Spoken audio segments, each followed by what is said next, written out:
Okay, we're going to go ahead and get started. My name is Aisha Hawkins, and I want to welcome you to Steps to Becoming a CPA, which is a program to help you confirm your commitment to becoming a CPA and provide you with some great information on completing your final steps.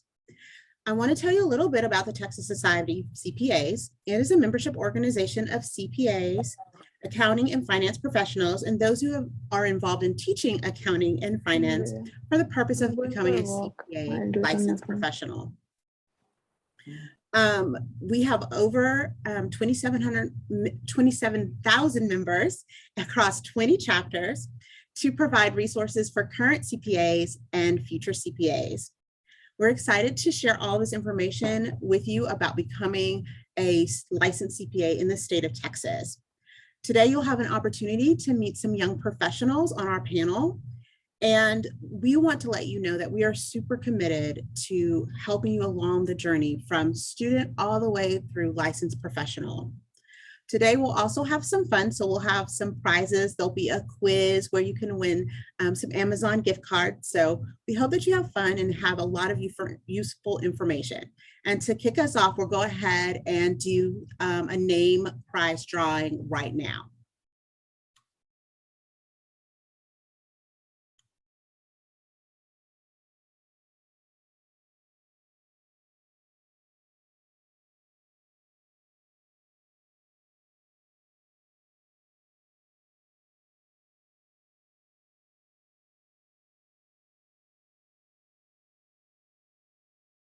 Okay, Nikita Mathis is our first winner. So if you can let us know you're here in the chat, and then we'll have one more draw.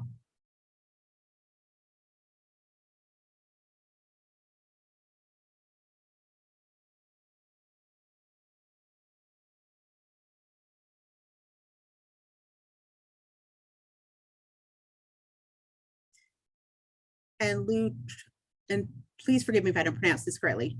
Lu Trong, if you're here, please let us know that you're here, and then we'll go ahead and move on to our first presentation today. We are lucky to have with us from the Texas State Board of Public Accountancy, Donna Hillard, and she will be going over the CPA exam, application to intent, and how the future looks for those of you who are entering the profession relatively soon. Donna?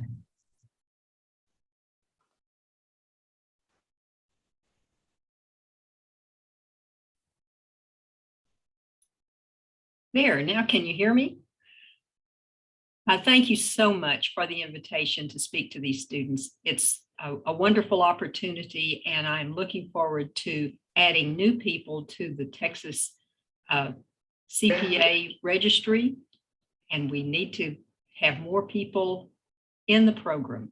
I will be sharing some information later on about the numbers so you can see how vital it is that we maintain a healthy number of CPAs and student applicants to enter the profession. So let's start at the beginning. We're talking about the requirements to take the exam.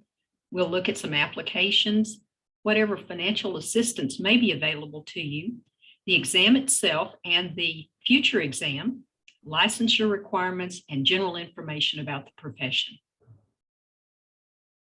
So we'll start at the beginning with these 5 statements, which have been a part of the Public Accountancy Act since 1916. It's been amended many times over the 100 years, but these 5 pillars have always been a part of the Act. They've supported the accounting profession in the state, and we're going to touch on each one of these. The first one being character, and it is a lack of a history of dishonest or felonious acts. We do require all applicants to go through the electronic fingerprint process, and it's a continuous reporting process. So if you were licensed or if you were fingerprinted today as a candidate, and many years down the road as a CPA, you are arrested for some offense, the board would automatically be notified of that arrest. all CPAs, as well as other licensing professionals in the state, are required to go through the fingerprint process. We do have a close working relationship with a group that is known as ACAN, the Accountants Confidential Assistance Network. They're a part of the Texas Society of CPAs, and they help CPAs as well as accounting students and those in the exam process that might have issues with alcohol, substance abuse, or mental health issues.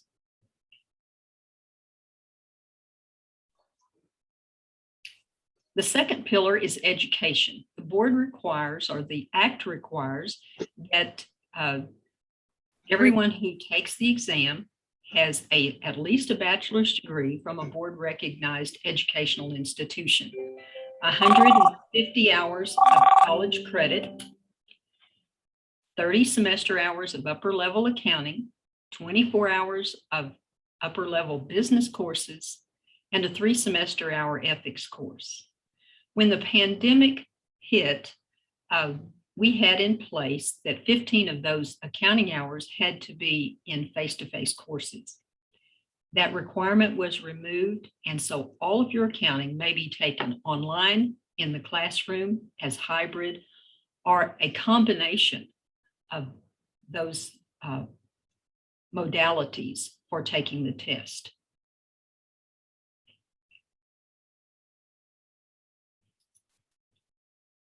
The first application that you'll want to submit is called an application of intent. You can send it in at any time. We recommend that you file it prior to entering your last semester of college coursework.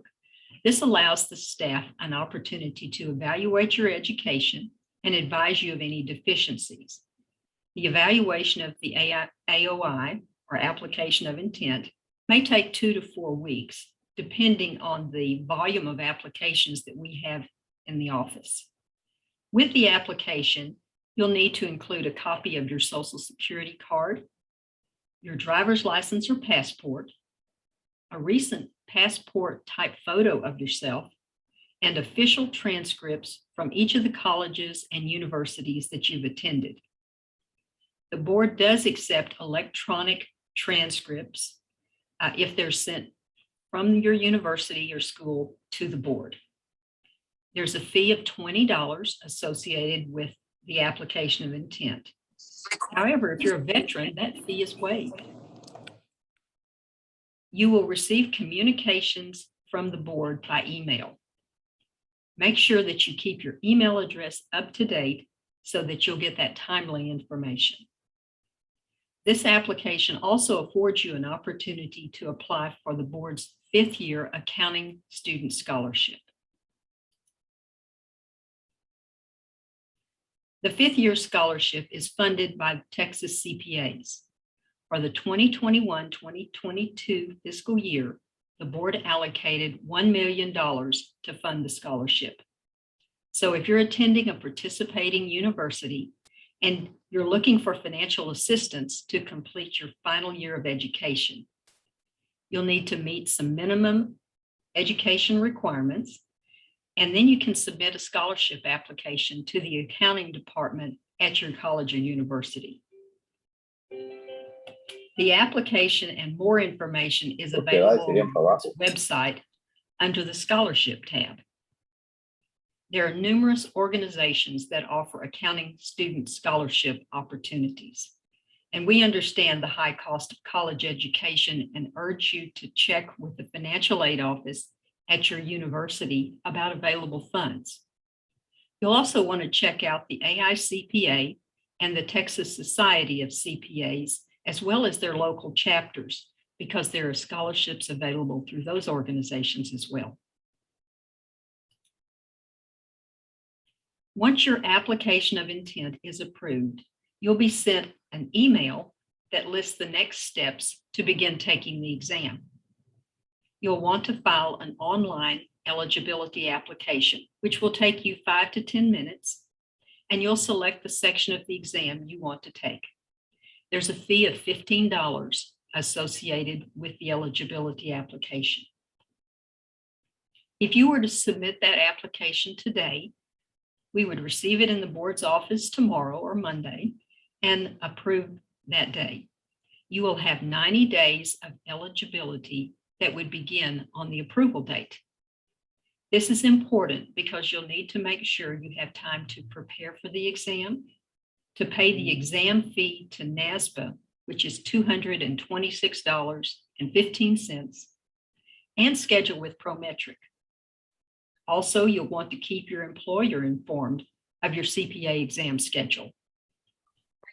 Each time you want to take a section of the exam, you'll complete an eligibility application. There are 4 sections of the exam, and you may take them in any order. If you're preparing for the exam with a review course provider, there may be a sequence that they recommend for you taking the exam, but the decision is totally up to you. Some applicants may want to take the most difficult one first, or it's difficult for them, while others may choose the selection that they believe would be easier for them so that they build their confidence. Keep in mind, that is your decision. The CPA Exam Enterprise is large and complex and a close collaboration among several organizations. This partnership is necessary to effectively deliver the CPA exam on an ongoing basis to a large number of candidates, while we maintain the highest standards of quality throughout the process. The organizations contributing to the exam are the AICPA, which develops, maintains, and scores the exam, NASBA, which acts as the central clearinghouse in the exam process. They collect information about eligible candidates from all jurisdictions and maintain a central database of candidate records. Prometric serves as the test center provider for the exam. There are more than 300 testing centers worldwide that offer the CPA exam. Texas does not have a residency requirement, so if you're out of state, Texas permits you to test at any location. Don't let your personal or work obligations keep you from taking the exam at a Prometric center. And then there's the Texas Board, or all boards of accountancy, which has the statutory authority to examine, certify, and license individuals who meet specific requirements to become Texas CPAs. There are 55 licensing boards of accountancy that have this authority. The CPA designation cannot be granted by any other organization except through one of these licensing boards. The exam is geared towards a greater assessment of your higher order skills, which are critically important to the role of a CPA. These skills and knowledge are essential to newly licensed CPAs that meet the ongoing change in the business world and advancements in technology. You're required to perform more advanced tasks and contribute to increasingly complex projects earlier in your career. To focus on and enhance the testing of these higher order skills, the AICPA has adopted a skill framework of the exam based on a modified version of Bloom's taxonomy of educational objectives. This classifies a continuum of skills that students can be expected to learn and demonstrate. There are 600 representative tasks which are critical to a newly licensed CPA's role in protecting the public interest. These tasks combine knowledge and skills that are required in the context of work that newly licensed CPAs perform. The tasks have been documented by the AICPA in blueprints, and there's one for each section of the exam. The blueprints present the content by area, the skills that are needed, and the weighting that is assigned to each content area.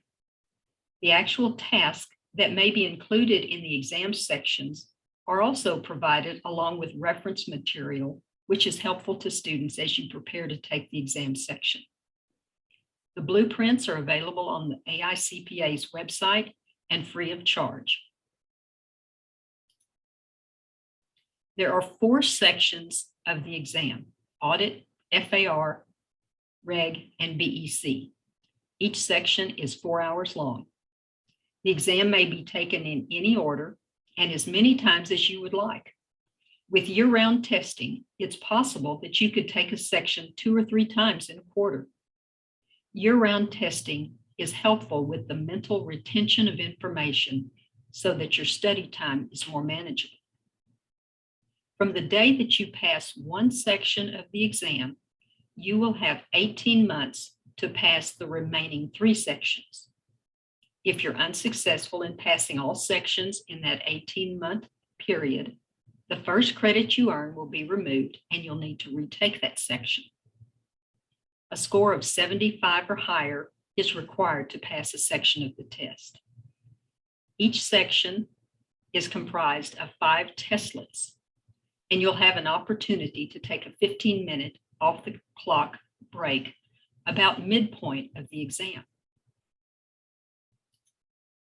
At the beginning of each exam section, you'll have 6 minutes to complete the welcome, screen, and launch code entries and read through some confidentiality material. Then you will have a full 4 hours to answer the questions in these 5 testlets.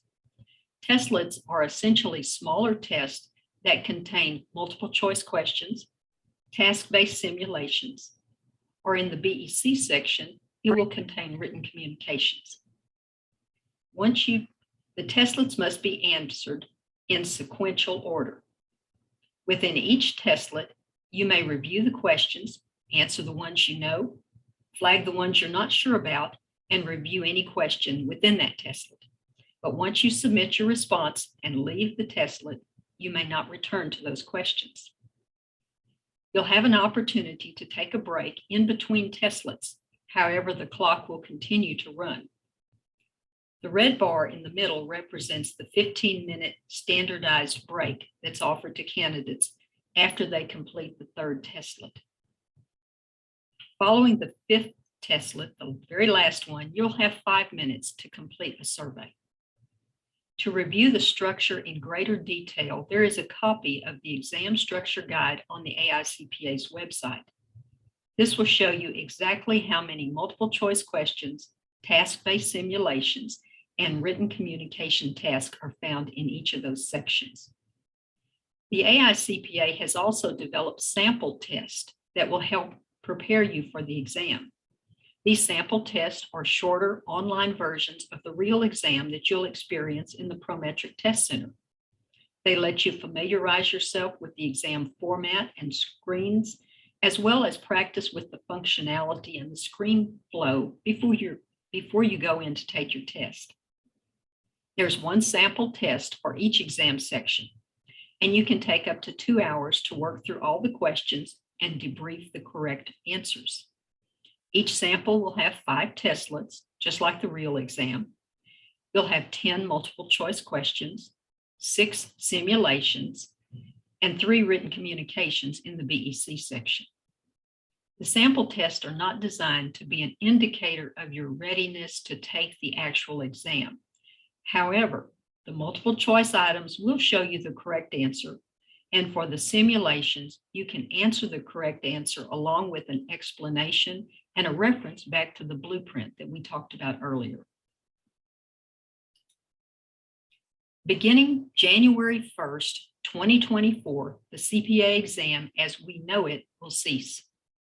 A new exam referred to as CPA Evolution will be used to test candidates to become licensed CPAs. If you have earned credit on sections of the current CPA exam, those will transition to the new format. Audit for audit, FAR for accounting, Reg for tax. There's not a transition for the BEC section, but if you have credit for the BEC section, you will not be required to take one of the disciplines, which are displayed as outer rings in this diagram. If your BEC credit expires within the 18 months before you pass the 3 core subjects, then you will need to take one of the disciplines. Just like the current exam, you may take these in any order, and the passing score remains at 75. The 3 disciplines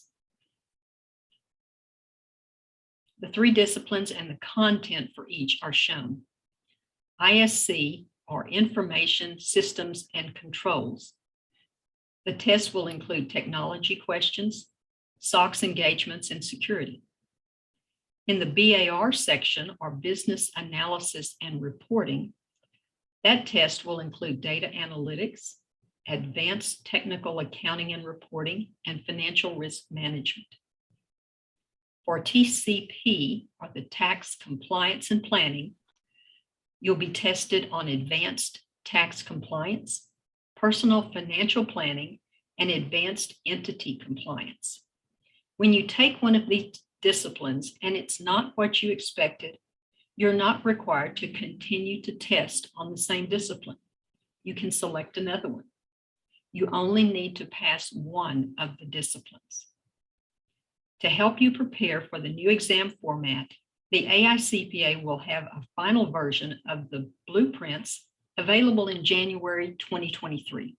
So next year, you'll have this for your use. Once you pass the exam, there are still 2 final pillars listed in the Act. The 4th one is work experience. The work experience may be obtained before you begin taking the exam, while you're testing, or after you have passed. You are not required to report work experience until you have passed all parts of the exam.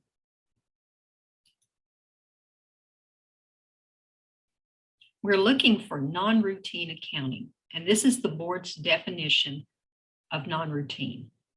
It's found in Board Rule 511-122, and we're looking for either a test service or professional accounting services or professional accounting work, where you're using independent judgment, applying professional skills to select, correct, organize, interpret, and present real-world data as accounting entries, reports, statements, and analyses over a diverse range of tax, accounting, assurance, and control situations. It's not payables, receivables, or bank reconciliations. Those are considered accounting clerical functions.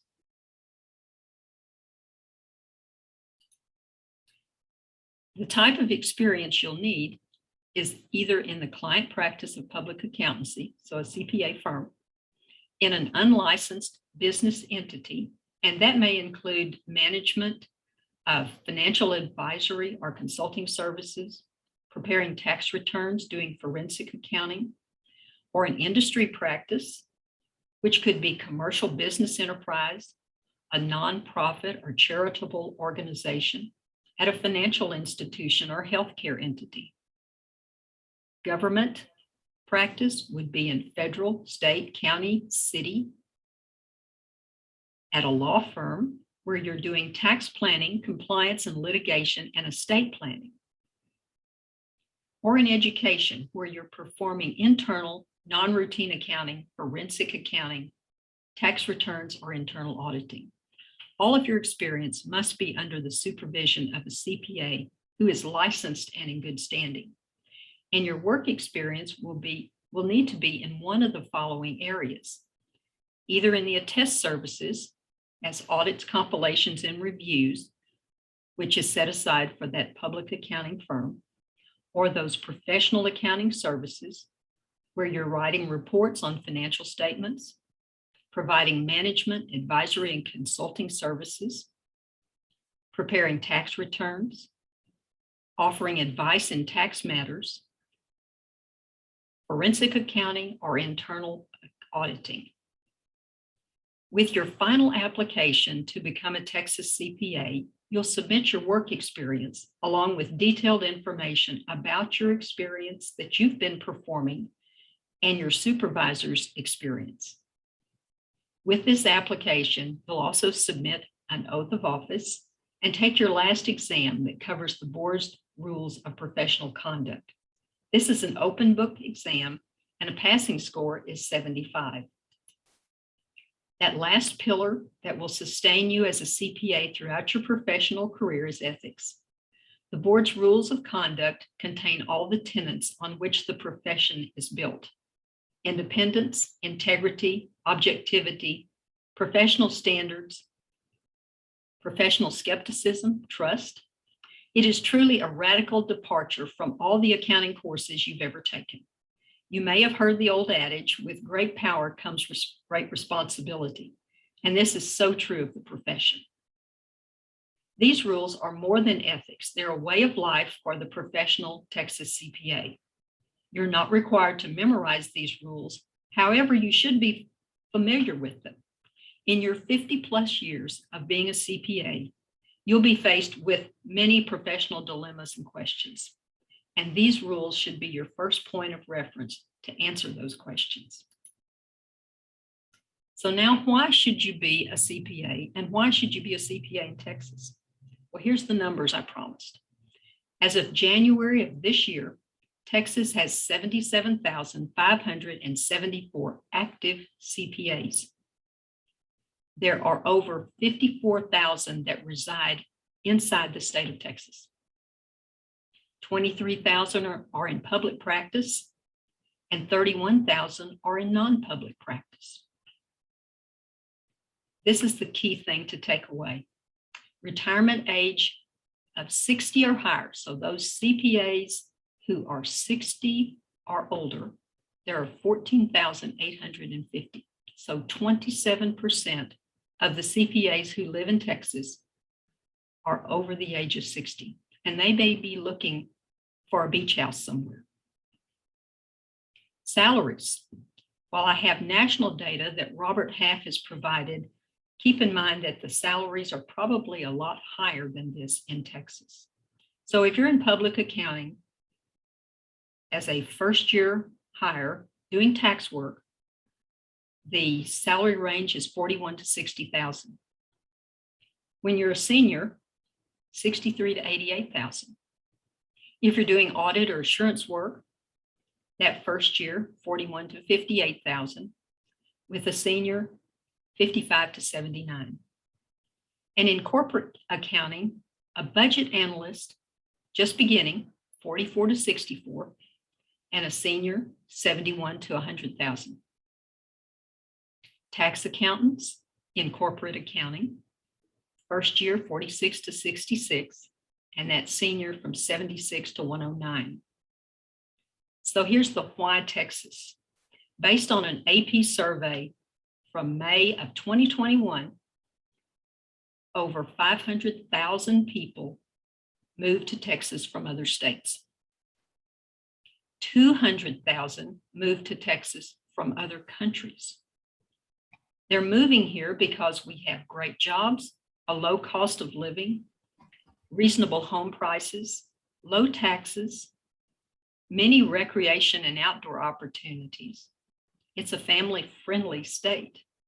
We've got beautiful weather, a lot of diversity, and not so much manageable traffic. The growth rate for Texas, on average, from 2010 to 2019, is 10%. The cities with manageable growth, Waco, San Angelo, Lubbock, Tyler, Bryan College Station, around 9%. And then you have the super growth, which is happening in Midland and Austin at around 20%. Businesses are also impacting the profession. In 2021, 150 major companies announced plans to relocate to Texas. And they're not all relocating to large cities. Many are in smaller communities.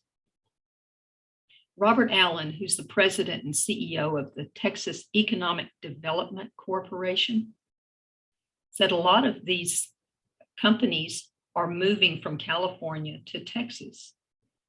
And when you ask CEOs why they move, they're taking advantage that all Texas has to offer: to be more competitive, to have a lower tax burden, the cost of doing business, their business-friendly climate, and reasonable regulatory environments. So Texas is a good place. So where do we go from here? Back to the beginning. You may recall we've talked about the applications, financial assistance, CPA exam, licensure, and profession. These were all built on those 5 pillars from the Act. You may want to keep a copy of these resources as they can be of help throughout the journey to become a CPA. Being a certified public accountant means that you are in a dynamic profession. Your colleges and universities, accounting instructors, the board, and your employers are preparing you for the next generation of CPAs that the businesses will require. Businesses demand real-time insights instead of relying on monthly financials and reports. They'll need up-to-the-minute information from any location. They need to know errors instantly. They need this level of response from their CPAs so they can implement new strategies, improve services, detect fraud, and keep up with customer trends. Businesses rely on big data to help identify financial risk and easily rectify them. If you think that CPA profession is the same debits, credits, and counting widgets from years past, you may need to expand those thoughts. Today, it is this and so much more. Albert Einstein said, "The more I learn, the more I realize how much I don't know."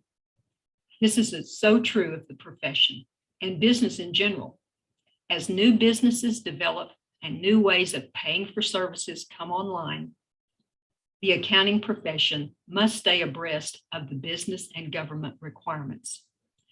For those of you who are taking accounting courses, completing degree requirements, and studying for the exam, continue to remind yourself that 27% of the CPAs today may be retiring, and there is a place for you.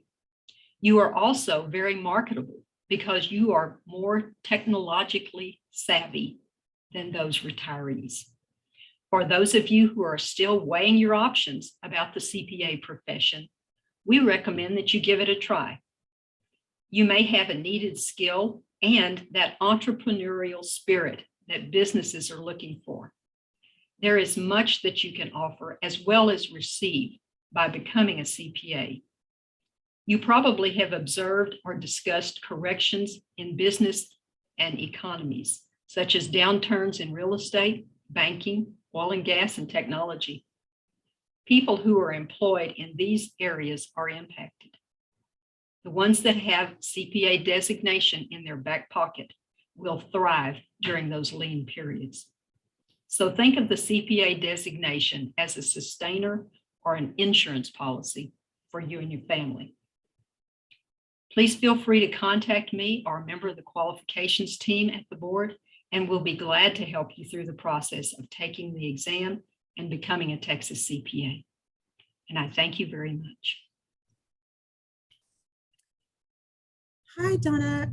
Thank you so much for that presentation. It was so informative. We have just a handful of questions real quick. So one of our students wanted to make sure that did internships count, or does it need to be full-time or part-time paid work? We can use the internship in two separate ways. Internships through academic coursework can be used to meet the requirements for education. If you do not use it to meet the education requirement, then you may use it towards the work experience. Okay, and then we have a question. We have someone who wanted to know the timeline. So you can get your work experience at any time. You just submit it after you've passed the exam. That's correct. And then we have one student who's actually passed the exam. And let me get the question exactly right because I want to ask it right. So they are currently living in Georgia, working under a CPA to fulfill the 1-year work experience. They want to know if they can apply for the license in both Texas and Georgia. What we would recommend is that they become a licensee of Georgia first and then apply for a reciprocal license in Texas. It's a much easier process, and that way they are more marketable because they have a license in 2 states. And then we have a question about distance learning versus traditional methods. So if you the application had asked if the courses were traditional or distance learning. If you received conventional education, but the courses were online, which do they qualify as? If they're online, they are called distance learning courses. Traditional would be those that are in the classroom. And we understand that in 2020 and 2021, there may be more online courses listed, and that is no problem for us. And then we have a person who submitted their application of intent in December and to get their educational requirements evaluated. They'll be done at the end of the semester. So do they need to submit a new transcript? Yes, all they need to send in is an updated transcript showing their degree and their courses they've completed. Their application of intent is valid for 2 years from the day we receive it, so we won't need another one. And then last question before we move on is about the 150 credit hours. So do all of them have to be undergraduate hours, or can it be graduate and undergraduate hours? They can be both. We understand that a number of students may change their major a couple of times before they settle in on the accounting profession. And so we will use those undergraduate courses from prior disciplines to meet that 150-hour requirement. Or they can take 120 in accounting or in some other field and then pick up more graduate courses. We will add them all together to come up with that 150. All right, Donna, I'm sure we could go on and answer questions. For those of you who typed questions that did not get answered directly, with Donna, we will be saving this chat, and then we will get those responses back to you once we get the full information. We'll be more than happy to answer their questions. They can call us. That's why I ask that they keep those resources available, because our number's available as well as our email address. Thank you again, Donna, for your time and your expertise. You are welcome. We wish y'all the best. All right, so what we have next up is, I know you were all paying, because your questions, paying close attention to Donna's presentation. And so we have a pop quiz to test your CPA IQ. This is for fun, and you'll win a prize. If you will go ahead and either go to this link or scan this, and then please put your name that we can recognize you in, because once this is over, we'd like to be able to get your gift card to you if you are the winner. So if you'll go ahead, and we'll give you a couple of minutes to do that, and then we'll do the pop quiz, and then we'll have our next presentation.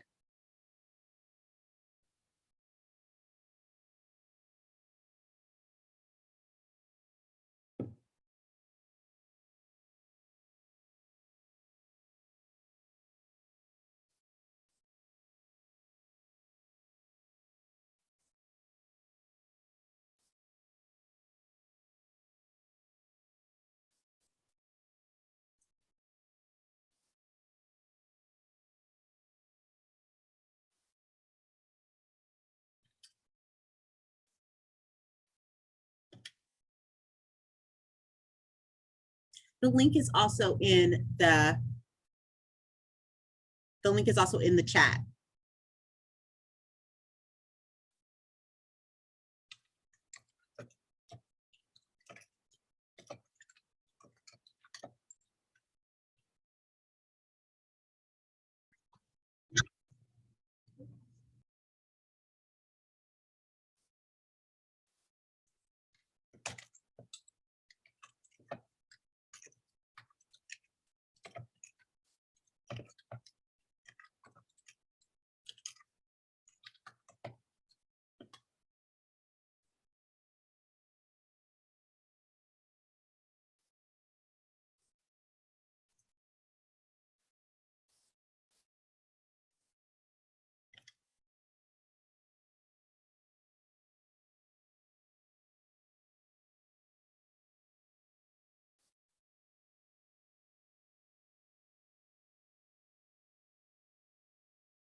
So the first question, how many college hours do you need to complete before you can sit for the CPA exam in Texas?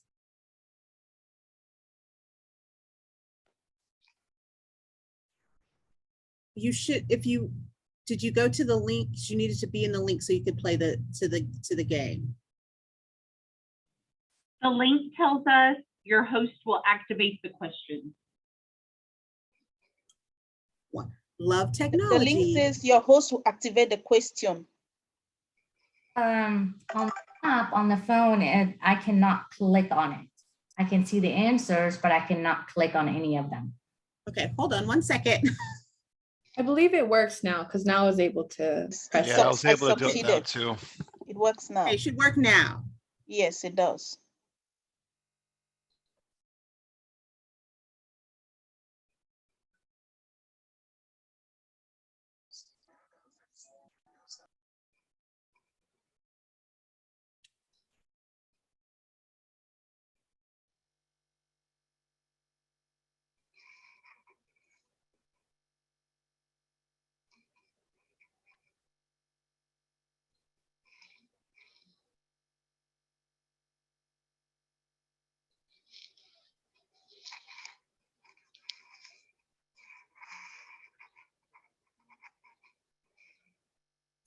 We're going to pull up the next question.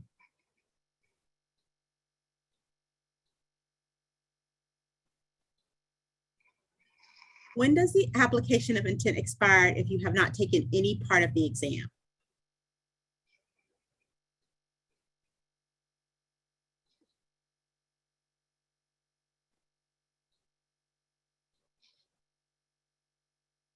Correct answer is 2 years.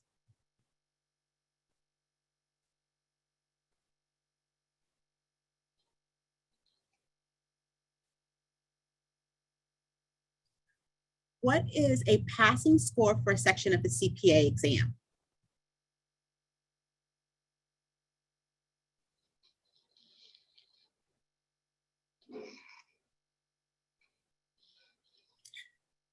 The correct answer is 75.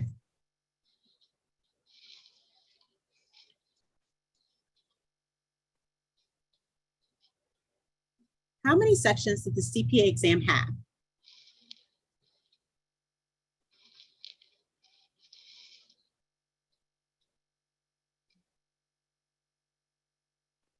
The correct answer is 4.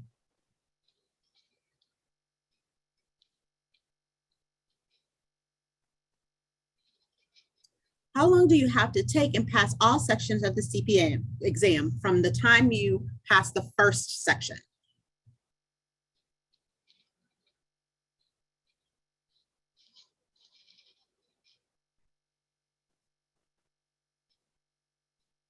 The correct answer is 18 months.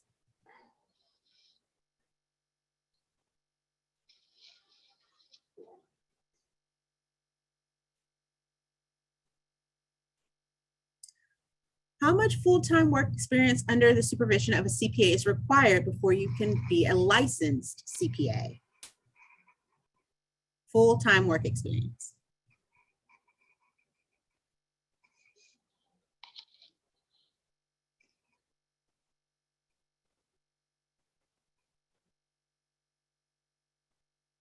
One year is the correct answer.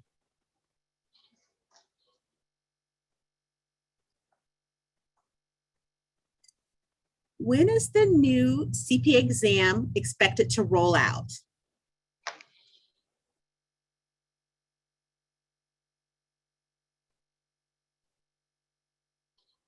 January 2024. All right, so our winner is Amanda M. Thank you. Well, you're all winners because you've all gained information. So we will be contacting you, Amanda, so that you can get your gift card.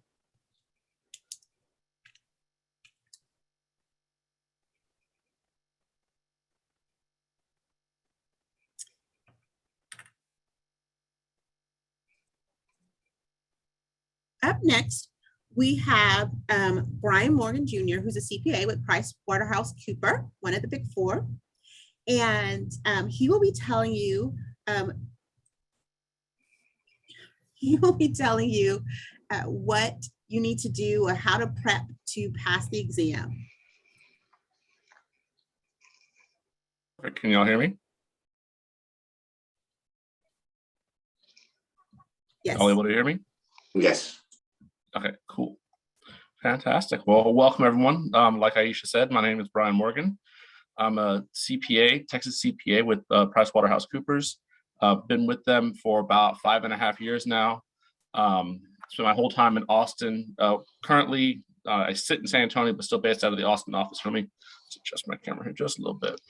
I'm gonna show off my nice shirt that I got from the AICPA. So, but yeah, so we're gonna have a CPA exam countdown. It's kind of setting yourself up to pass. So these are things that I learned both not only in my own journey, but also through my involvement with TXCPA. I constantly working with students. Things I've learned that your CPA exam journey starts a lot earlier than you think that it might. So, I mean, all the way out to like up to 3 years before you even think about sitting the exam, you're already going to want to start thinking about it. So a lot of you are doing that now. You know, you might be, maybe you're a sophomore, a junior, you're a senior, you know, you still have quite a bit of time to go. You want to be thinking about the exam now. So top things you can be doing now, talk to your professors, learn what classes are relevant. And this is going to vary widely for everybody, depending on your school, your degree program, things like that. I personally, I went to UTSA. And so talking to some of the professors there, one of the classes that they recommended to me for FAR section of the exam was government and non-for-profit. It wasn't part of the degree, wasn't part of the degree plan. So it wasn't a required class. And so that's what you want to look out for. It's those optional classes, typically you'd see in graduate school. That'll cover things like government nonprofit, advanced taxation, maybe advanced business law, things like that. And especially as the exam continues to change, be sure you're talking to your professors, and then also coming to events like this to learn what is the most beneficial material for you to be taking classes on. Another thing you want to consider is, you know, you're probably thinking about internships and things like that. Consider those. It should be a small part of it, but do consider those. When you're talking to internships, considering potential future employers, you're going to want to make sure that whatever employer you do end up going to after school is going to be supportive to you when you sit for the exam. There are employers out there that, you know, could care less if you have the CPA or not. If it's a goal that you have, you want to make sure that your employer is going to be supportive of that goal. So that's 1 to 3 years out. So now we move a little closer. So obviously you just heard from Ms. Hiller about the application of intent. You're going to want to, I would suggest try to submit that a year to 18 months ahead of sitting for the exam. Sorry, ahead of sitting. 2 reasons for that. One, especially if you've taken classes at maybe multiple schools, you've moved from out of state, whatever the reason may be, submitting your application of intent well before graduation, make sure that all the classes of everything that you've taken are going to be accepted by the state board. Another reason, and this is something I actually didn't know until after I graduated, but the state board also offers a 5th-year scholarship. One of the requirements for that scholarship is you have to have your application of intent on file, and then you can apply for a scholarship that'll help you to pay for grad school. So typically when you're sometime in your junior year is usually the best time to, submit that application of intent, because that'll be about 18 months. You'll graduate, and then hopefully you'll start sitting for the exam very soon after graduation. Another thing, and this is closer to like that 6 month before you actually sit. And when I say sit, I mean, that's the day you're actually sitting for your first section of the exam. So 6 months before you would actually sit for your first section, get a review course. There's a lot of them out there. Becker is probably the most popular, the one that people are most familiar with. I know I personally use Becker. It doesn't really matter so much what review course you get. What really matters more is that you get a plan and you stick to it. The best review course in the world isn't going to mean much if you don't put in the time and effort to actually use it. So keep that in mind. Make a plan things all the way out. You don't want to, a common mistake that I see a lot of people making is they kind of plan from one section to the next, where they have it on their mind. Okay, I'm going to study for FAR first. Get FAR out of the way. 100% of my attention is all on FAR. And only after I'm done with FAR will I even consider the other 3 sections.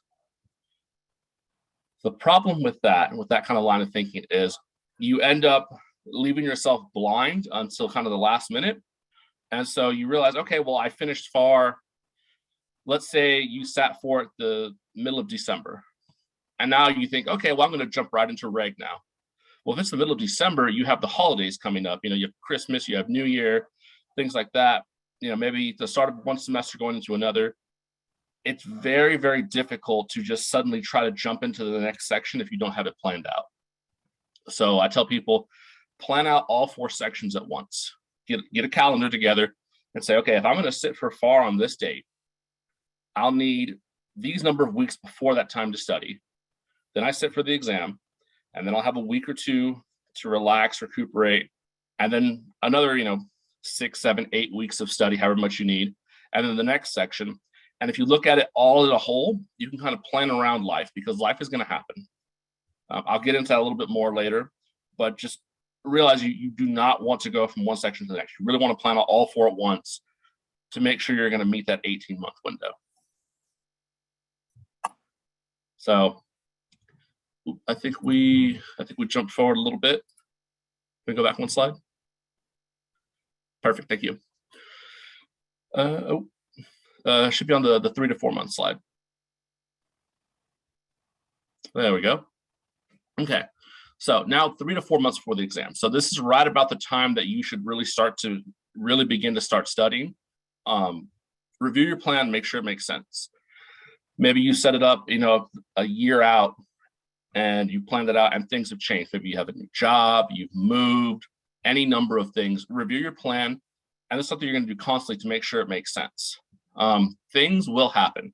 I'll tell you now, I kind of had a plan planned out. Finished my first 3 sections, had just finished up FAR. This was about, I think, late January, early February. I had just sat for FAR. I had it in my mind that, okay, the BEC was my last section. I'm going to study for 4 or 5 weeks for BEC, and I was going to take that, I think, at the beginning of April. Well, life happened for me, and had some personal things I had to deal with, so I had to put off the exam for 2 months. So it wasn't until the end of May when I was able to actually get back in and start studying again. So realize that's going to happen, and that's okay. But I was fortunate that it kind of happened towards the tail end for me. If it happens for you in the beginning or the middle, that's totally fine. Take your plan, look at it, say, okay, this happened. I have to push. Let's say I was going to sit for FAR. FAR was going to be your second section, and you were going to take it in the middle of November, right before Thanksgiving. Something happened, and you have to push it back, say, 3 weeks. Well, it's the holidays, really a good time to sit for the exam, knowing, that you're going to be seeing friends, family, maybe there's some travel. Well, maybe that's not the best time for me. Maybe I can push that back and plan to sit for FAR the middle of January, after the holidays are done and over with. If you do that, think about, okay, if I push this back to that point, and FAR is my second section, sections 3 and 4, what is that going to look like? If those get pushed back the 2 or 3 weeks that I need to accommodate FAR, where do those end up as far as timing of holidays? Maybe you have a vacation planned, any number of things like that. So always be reviewing your plan, making sure it makes sense at the time. Another thing is you're going to want to submit your NTS, which is your notice to sit, and then schedule your exam. Schedule your exam as soon as possible.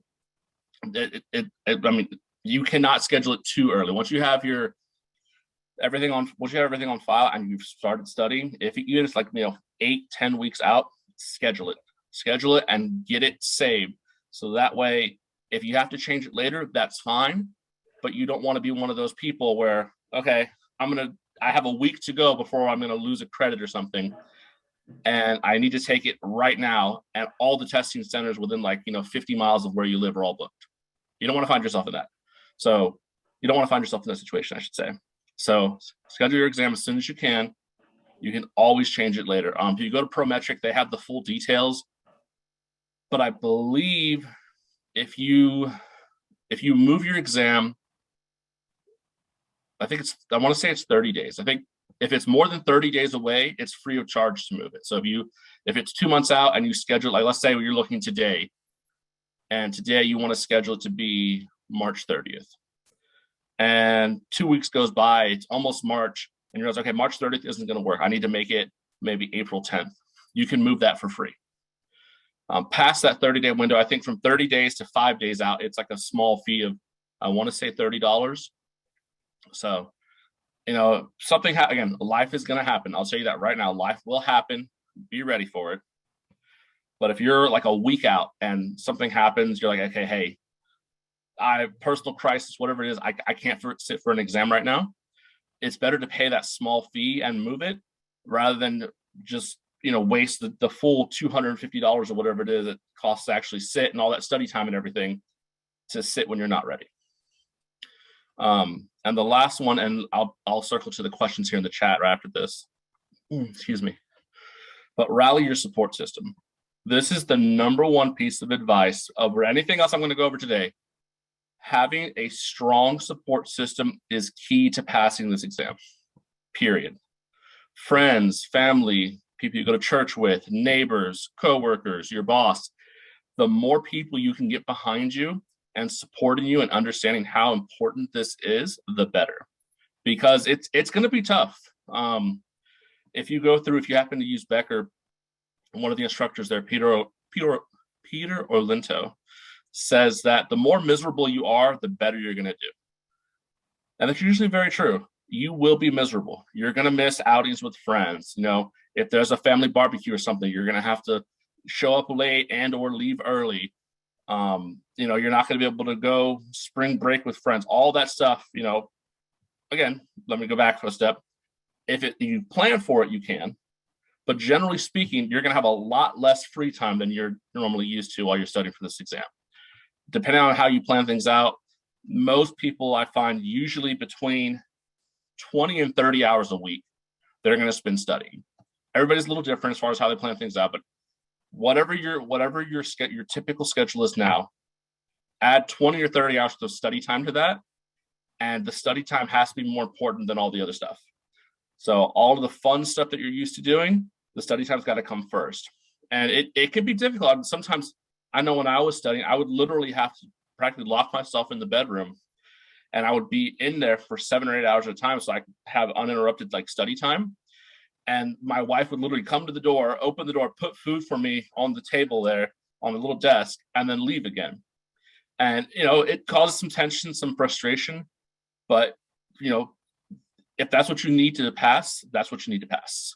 And so the more your support system understands that and can stand behind you and kind of help you, especially there's going to be bad days. There's going to be days where you're like, okay, you know, I was working at the time.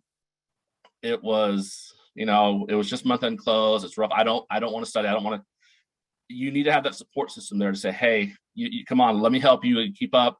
At one point, like my wife was like, here, I'll get the flashcards that you have and I'll read these instead of you going through the book. And, you know, it was just, she was doing flashcards to me, whatever little bit she could do to help me. And that made a huge difference. So let me pause there. I'm going to check out the questions in the chat here and then we'll go on. So let's see here. So studying for FAR, I'm not sure whether you learn the material effectively. How do you know whether you're studying in a way that gets you exam ready? I'll give you a short answer now, but I'll go into that more in a little bit as we get closer in the countdown. But generally, I would say you don't want to cheat yourself. And what I mean by that is a lot of the review courses will give you the option. Let's say whatever you're doing, it'll give you the option to either look at the right answer after every question or look at the right answer after all the questions are done. I always tell people to choose the latter. Don't look at it until all the questions are done. The reason being, if you're looking at the answer after every individual question, you're going to give yourself a false sense of security that, let's say there's 10 questions on like-kind exchanges. You get the second one wrong. You read, okay, oh, here's what I didn't know. Now I have it in my mind and I'm going to get the next 8 right. That's fine, but had that been the actual exam, you wouldn't be able to do that. And so you give yourself this false sense of security that, okay, well, I got 9 out of the 10 right. Really, had it been exam day, you would have missed that second one and maybe several others because it was part of the material you were missing out on. So same thing for like not only the multiple choice questions, but the simulations, everything else. It can be frustrating sometimes, especially in like some of the larger sets where you're going through and you're getting several wrong, and I just want to see what I'm missing. try to hold off and give yourself a true sense of, okay, if I was to take the exam right now, today, these 50 questions, what did I get right? And if you miss half of them, that's fine. You miss half of them. You go back, you see what you missed, and then you can do it again later. And the same thing, when you go do it again, do all of them without checking those answers to see, okay, if this was the exam, how would I do? And I'll expand on that more in a little bit. Let's see. Any materials you're allowed.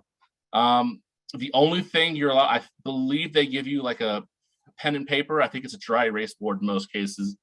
And then this is actually a really good one. You are allowed to use a calculator, but it is like the standard calculator on the computer. So it's not a handwritten calculator or a handhold calculator. So keep that in mind, that you want to be sure you get some practice in with that little simple calculator on the computer where you have to click with the mouse, or maybe, I think most testing centers, sometimes they'll have like a 10 key for you to put in numbers. Other times it's going to be the numbers across the top. So get a little practice in using that.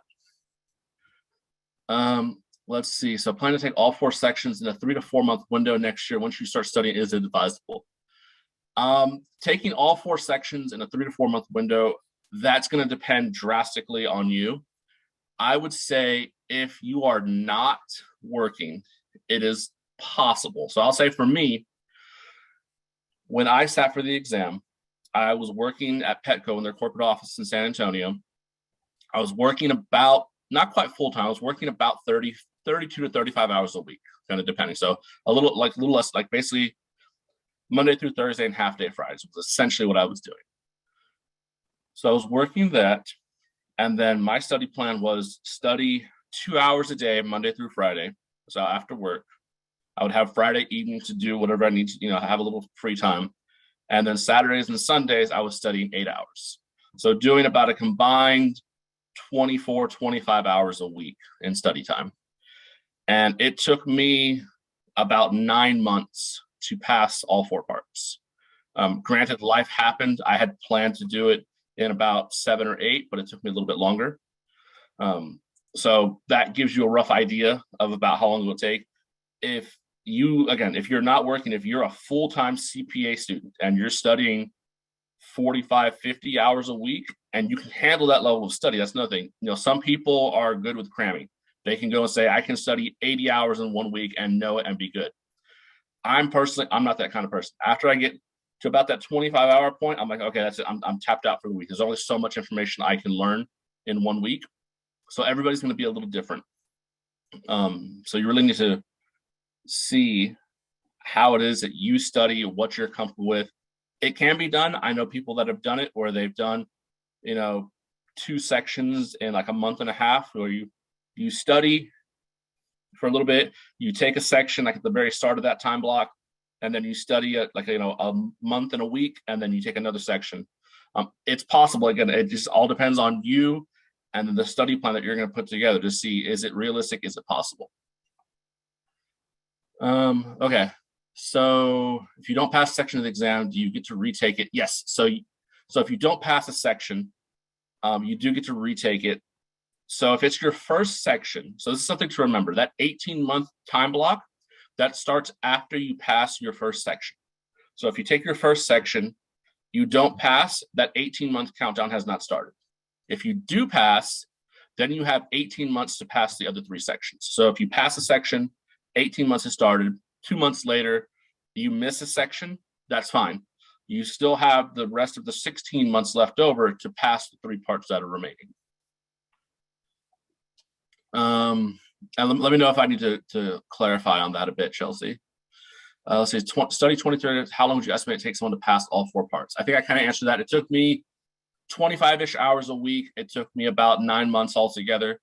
About a month of that was, again, life happened. And so life is going to happen. So plan for it. Don't assume that everything's going to be perfect and you're going to be able to go 4 months in a row and nothing can delay your studying, because your studying is going to get delayed. Something's going to happen, however big or small.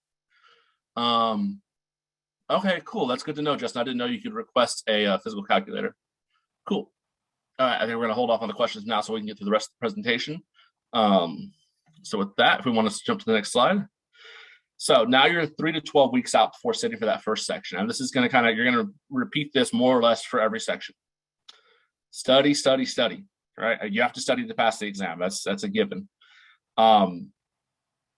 This and then follow the plan. These go together. If your study plan says, so one of the questions, if you study 20 or 30 hours a week, don't think that, okay, my plan says I have to study for 25 hours a week. Don't think that, okay, well, the first 3 weeks I was kind of slacking. I only did 10 hours. I'll make it up. No, that's not your plan. Your plan was not to make it up later. Something's going to happen. You're not going to be able to make it up. There's a reason you set up that plan at the beginning. You need to follow the plan. And it's going to be a lot. It's going to be a lot less stress and struggle in the long run if you plan it out and then you stick to that plan. That said, I've said this multiple times. Life happens. Don't try to force it. You want to follow the plan, but if something happens and car breaks down or you're sick or whatever it is that happens, you can always adjust the plan. The thing to keep in mind is you don't want to adjust part of it. So if your plan was to take all 4 parts, you're going to study 25 hours a week and you're going to pass all 4 parts in 8 months. Something happens in month 5 where you're not able to study for a whole month. That's fine. Keep your plan as is. All you're going to do is just move the time. You're not going to change what you're studying, how many hours you're studying. That you're just going to change when it's happening. There might be the case where as you kind of get towards the end, maybe you do need to fully readjust your plan because you're getting up close to maybe you're getting close to 18-month window. You weren't able to sit for sections as fast as you were hoping. Maybe then you do need to kind of revamp the plan. But the hope is that you won't have to do that. You put in all the effort up front to make, build up the plan from start to finish. Think about, vacations, anything that could possibly happen, maybe build in a few buffers. This was actually one of the things that I did when I was sitting is I said, okay, I figured that I could do each section. So, Becker, which is what I use, it's broken out into modules. I think most of the review courses are set this way. But my first section was reg, and reg was 10 modules. And I had it in my head that, okay, each module was going to take me about a week.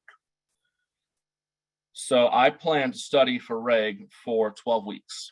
I had 10 weeks where I would be studying, and then I had 2 weeks worth of buffer that, okay, if something happened, went wrong, maybe it took me a little longer than I thought, whatever the case may be, I had kind of 2 weeks of wiggle room. So I didn't find myself stressing at the end that, oh no, I'm going to run out of time. So definitely want to try to build some of that into your plan if at all possible.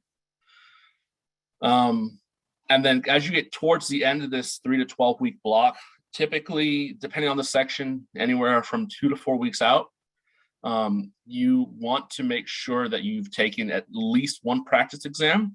If possible, do 2 or 3. So I know Becker for sure offers 2 practice exams for each test. I assume some of the other review courses offer a similar thing.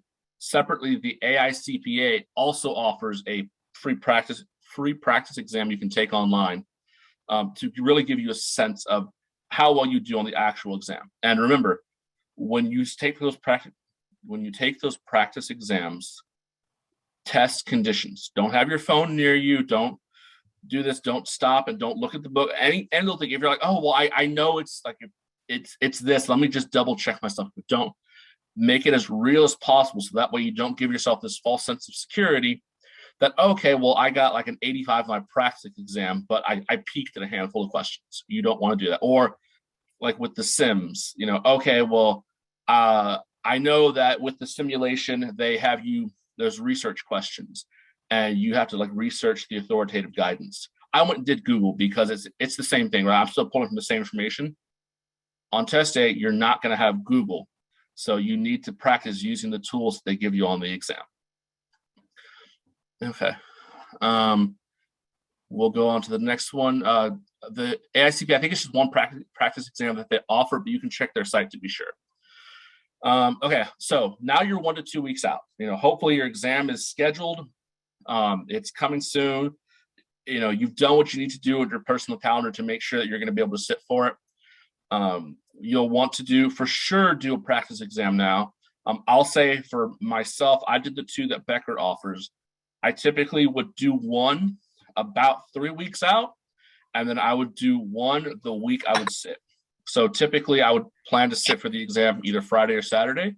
I would take the second practice exam on Monday or Tuesday, and then I have 3 days of, okay, let me wrap up any last minute things that I need to make sure to cover.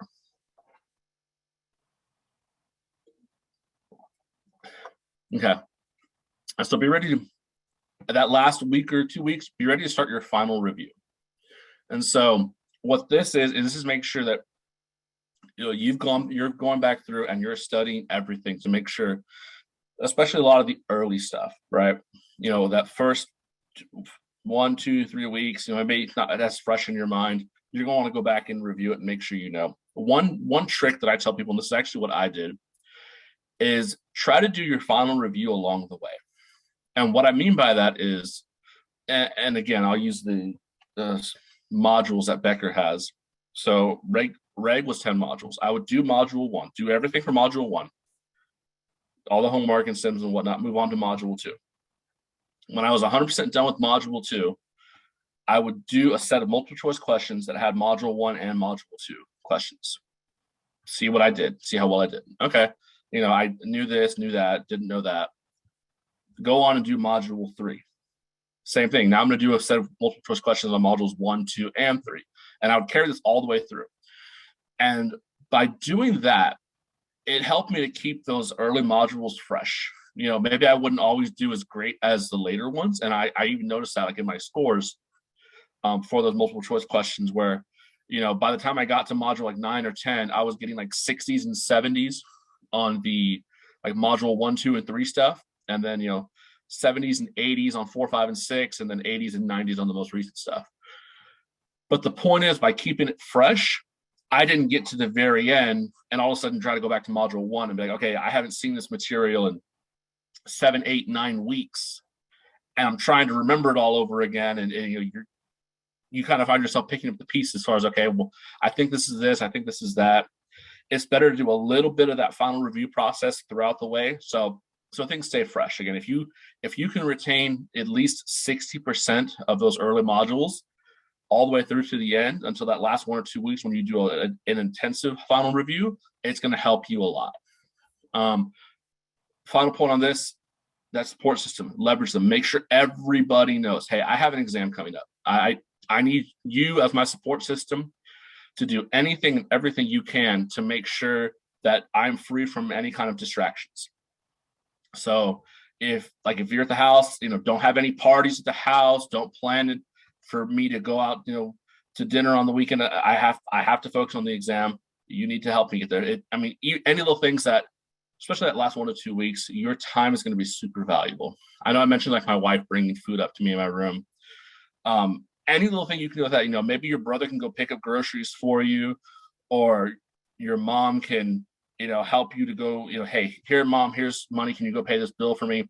Whatever it is, whatever little thing they can do to take time off your plate so you can focus on studying that critical last 1 to 2 weeks you're doing the final review, it's going to make a huge, huge difference in the long run.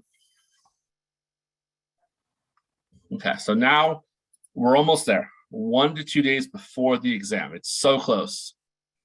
Go to wherever you schedule the Prometric, wherever you're going to sit for the exam, go to the exact location. Like, go all the way to the building, walk in the door. Make sure you know everything about it. Is there construction nearby? What does parking look like? Do you have to pay for parking? Are there places to eat around there? How long did it take you to get there? All those little things, because you don't want to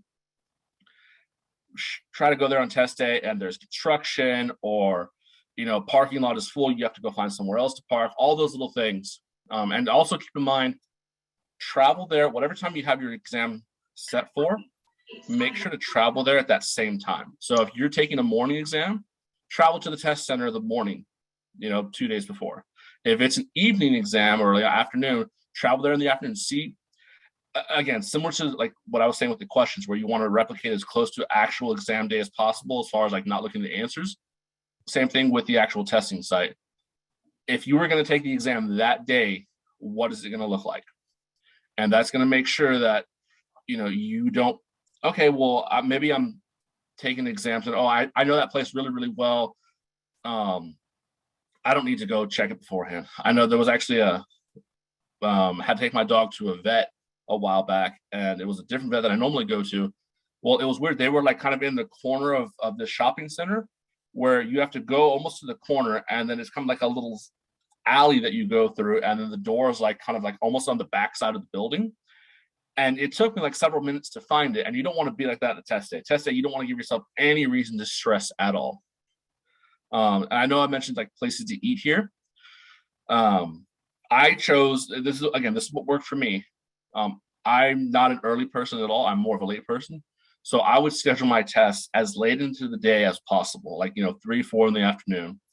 I would get to wherever my testing center is. I would get there at like 10 or 11 in the morning. And then I would have lunch at something close by, something that I liked, finish up lunch around, noon, 12:30. And then I would have 2 or 3 hours where I would just be sitting in my car, doing some last minute studying, just getting comfortable. Because another thing you don't want to do is you don't want to plan to get there 20 minutes before you're supposed to for the exam, because you're going to be stressing, you're going to be rushing, you're going to kind of be not in that frame of mind. It's better get to the exam place very early. And then they're like, okay, I'm familiar with it. I'm here. Nothing's going to happen. My car's not going to break down on the way. And just take that time to relax, do last minute studying, listen to music, whatever you want to do. I mentioned, relax, clear any and all distractions, have your support system help you with that, especially those last like 2 or 3 days. Anything that can break you out of focus mode, you want to keep that away from you. If it's literally you got to stay in your house and your friends come to the door and you're like, hey, I'm not even going to answer the door to talk to you just because I need to stay focused on this. Do what you got to do.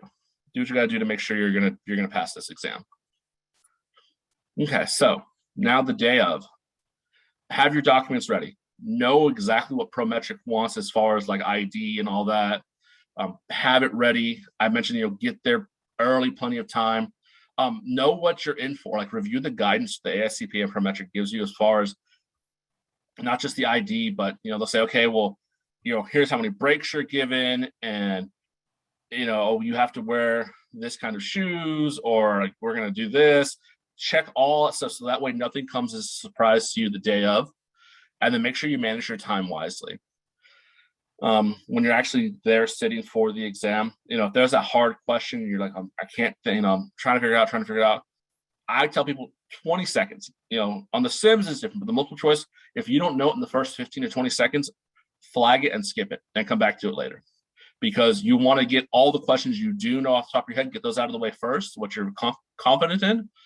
And then at the end, okay, I have 6 questions flagged. I have 10 minutes to go. Now, okay, I have, 45 seconds a question. If I can't get the first one after 45 seconds, next. And so that way, the worst thing you can do is the timer runs out on you and you didn't even get a chance to answer some questions. So keep that in mind. Dress in layers. For me, I get hot very easily, so I don't have too much. Like sometimes in the exam room, it can be very cold. Maybe you're sitting for the exam in the wintertime and it's, 30, 40 degrees outside, but inside it's like 70. Make sure you're comfortable. But this is a big one. This actually happened to a friend of mine. Don't eat anything that's going to give you an upset stomach. Very, very, very important. Make sure whatever you're eating, like a couple days beforehand, he ate, so I think something like nachos, something, some, greasy, unhealthy food, and ended up, getting sick to his stomach in the middle of his exam. So you don't want to be that person. Again, keep yourself in focus mode. It's just a few days of hardship for you to get through the exam and be done. And with that, after the exam, relax. We're good. You've earned it. At that point, you walk out of you're going to feel a huge weight lifted off your shoulders. You're going to walk out of the exam room, you're going to feel like you failed. I'll tell you that right now. Nobody ever feels like they passed the exam when they walk out.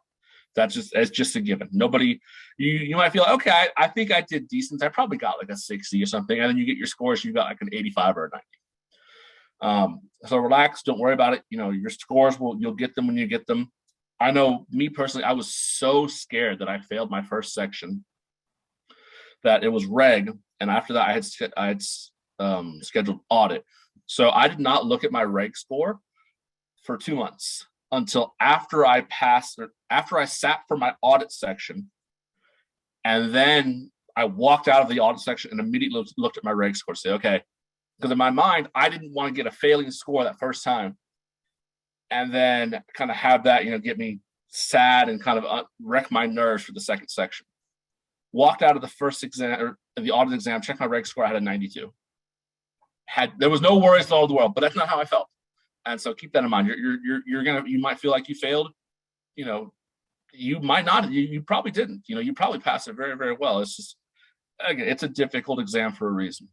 Follow your plan for the next section. So that's one section down, whatever it is that you started with, hopefully you planned out, okay, pass this section on February 11th, sit for the section on February 11th, give yourself a week and a half, start studying again on February 21st, whatever the case may be, and then reward yourself. Pass or fail, I mean, sitting for the exam is a huge accomplishment. Like to get yourself going through all that study and everything else, give yourself a small little treat. Again, I mentioned the food place nearby. If I wasn't a morning person, but if I was, I passed that, sat for a morning exam, 4 hours, come out at lunchtime, I'm going to go to my favorite food place. Buy yourself, a nice jacket, whatever.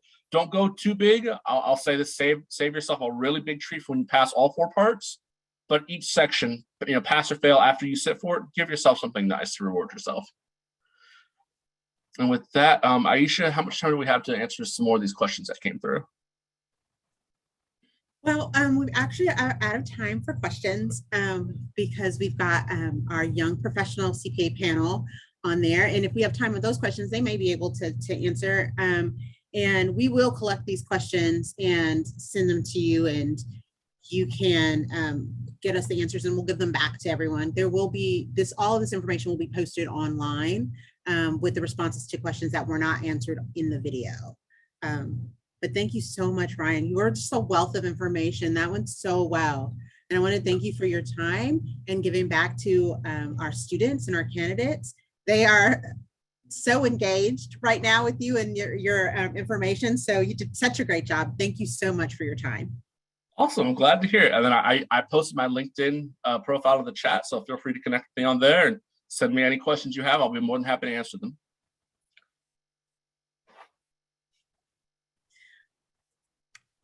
Okay, so what we have up next is we have our young professionals panel. And I'm going to be off screen, but they're going to be on screen.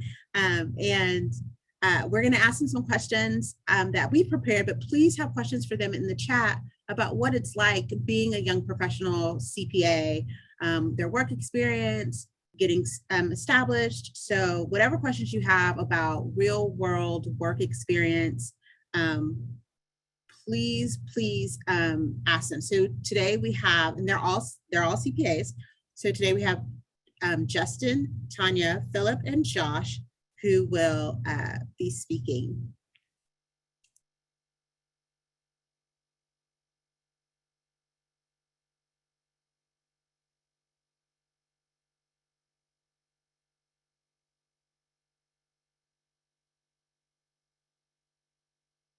Just give us a second to set them all up so you can see them all.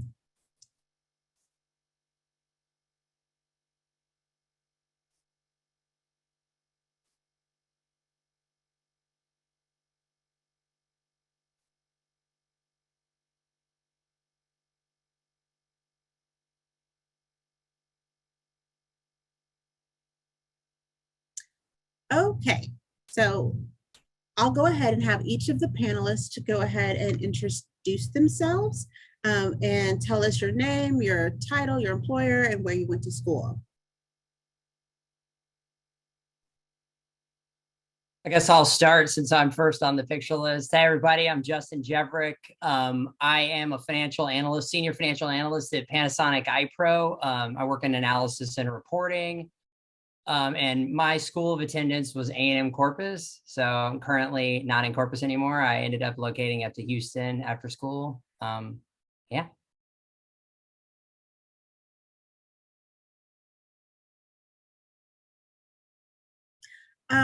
So if the speakers will go ahead and unmute. So y'all are still muted. Oh, now can y'all hear me? Yes. Awesome. Okay, so I am Tanya Cedardahl, and I went to the University of Texas at Arlington, and started with PricewaterhouseCoopers, and now work with Blaine Garvey, which is a local firm. I realized I have a real passion for small business. Phil Arventakis. I'm a senior associate in our CMAS group, so I'm sure y'all all know what CMAS stands for. It's our capital markets and accounting advisory services. So what I tell people is primarily acquisitions and divestitures. We help on the accounting side for that. And I was in audit for a little bit of time as well, all at PwC. And I went to the University of Houston, and I work in Houston as well. So great to also see Justin here, who's involved in a lot of things in the Houston chapter with me. Glad to be here with you, Phil. I'm Josh Alexander. I work and live in Dallas. I'm with Alexander and Williams, LLC. I spent my first 10 years working for a local firm in Dallas, and am currently 3 years into managing my own audit practice. And I went to college in Arkansas at a small school, Harding University. So it's about an hour north of Little Rock. And so that's kind of where I'm at today. Okay, so our first question is, what would you say was the primary reason you decided to become a CPA?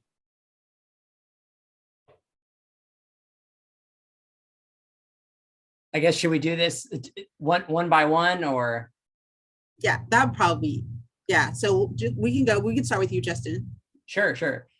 This is a good question. For me, my background was in sales initially. So I graduated with a marketing degree around 2010, and I worked in sales for 2 or 3 years, and I really wasn't happy doing sales, and I really couldn't get a marketing job considering I didn't really do an internship in it. I was kind of waylaid doing sales, working at Apple in the retail store.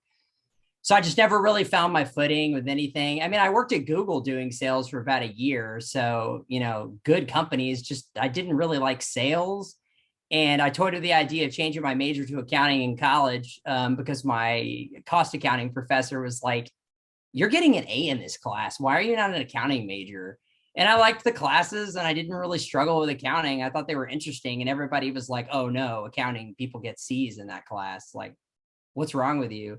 So I decided to go back and get my accounting degree and to get all the hours to sit for the CPA. My sister's actually a CPA in Texas as well. She was going back to school too to do accounting. So we kind of just fell into the same boat.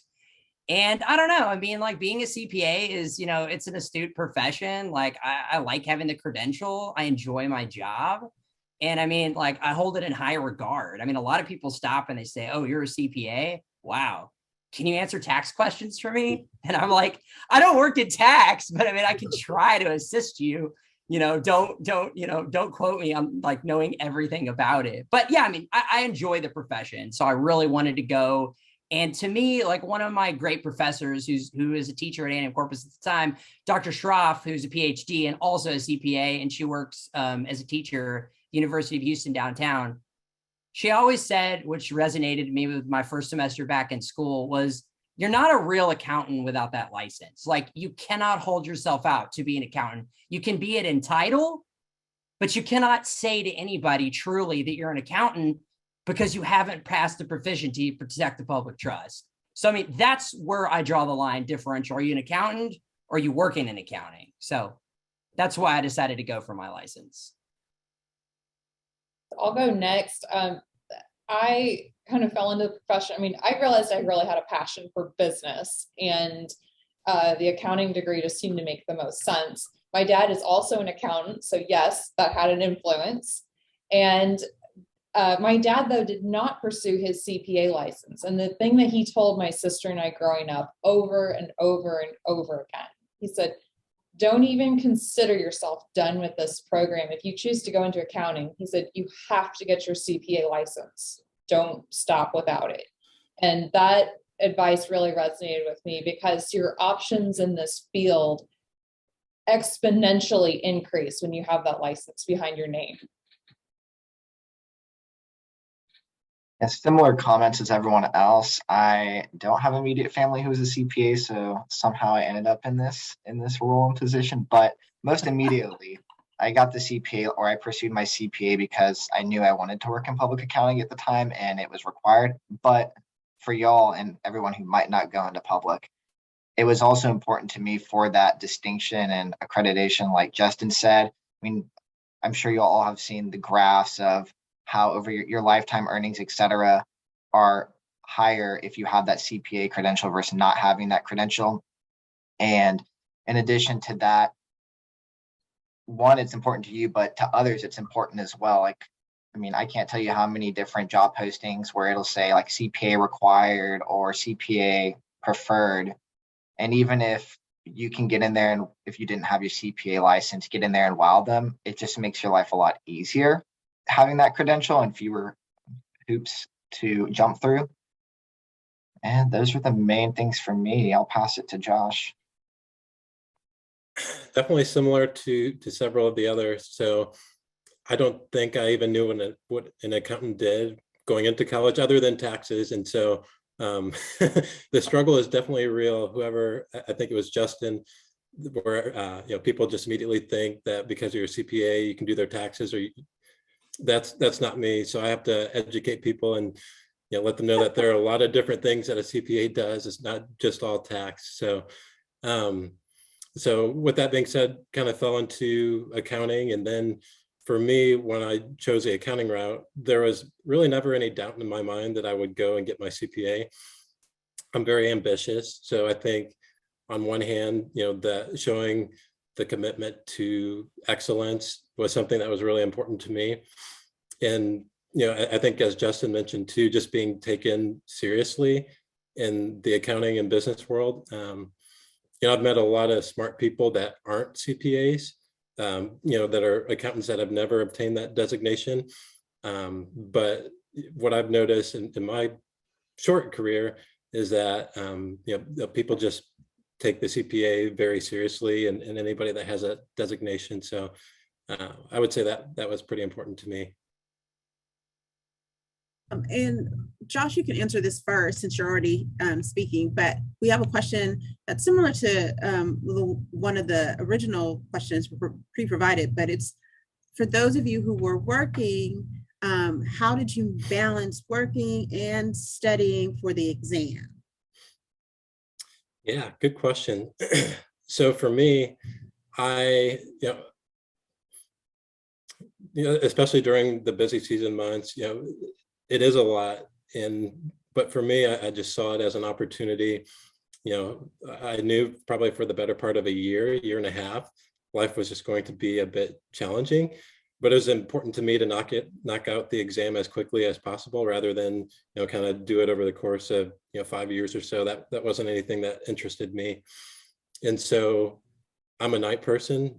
So I just committed to just about every weeknight, and on the weekends, I would do some as well, just staying up late. And that meant saying no to a lot of things.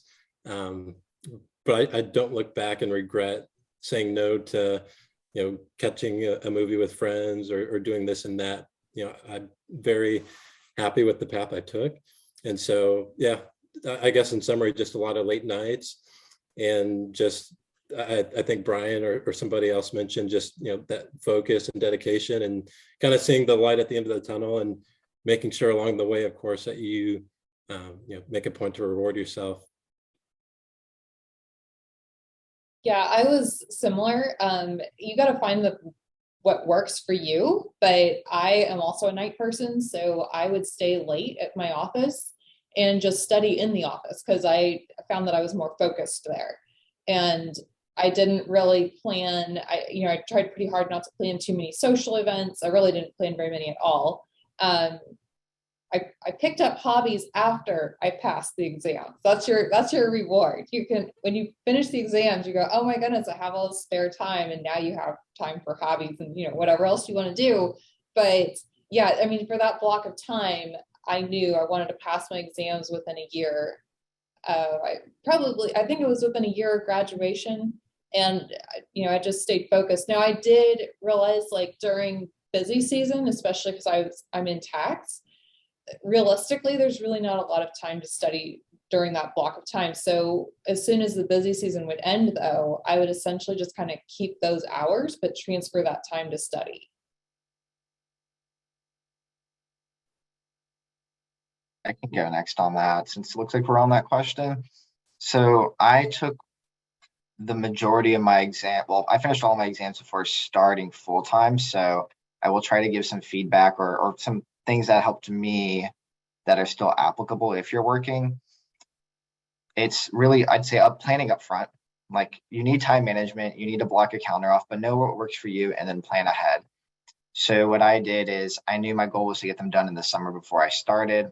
I mocked up, and the different software and providers can give you like, oh, estimated time to study.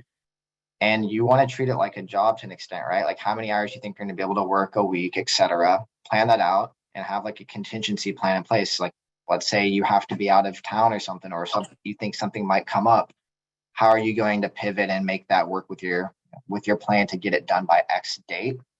And that's something that you should revisit to the extent you have issues or items come up or obstacles come up. And then I think Brian might have mentioned this when I jumped on, establishing the expectations with friends, family, and loved ones. Like, if you're going to be busy, just, hey, heads up, like, I'm going to be busy doing this. That should help set those expectations of when you're busy, when you're not busy.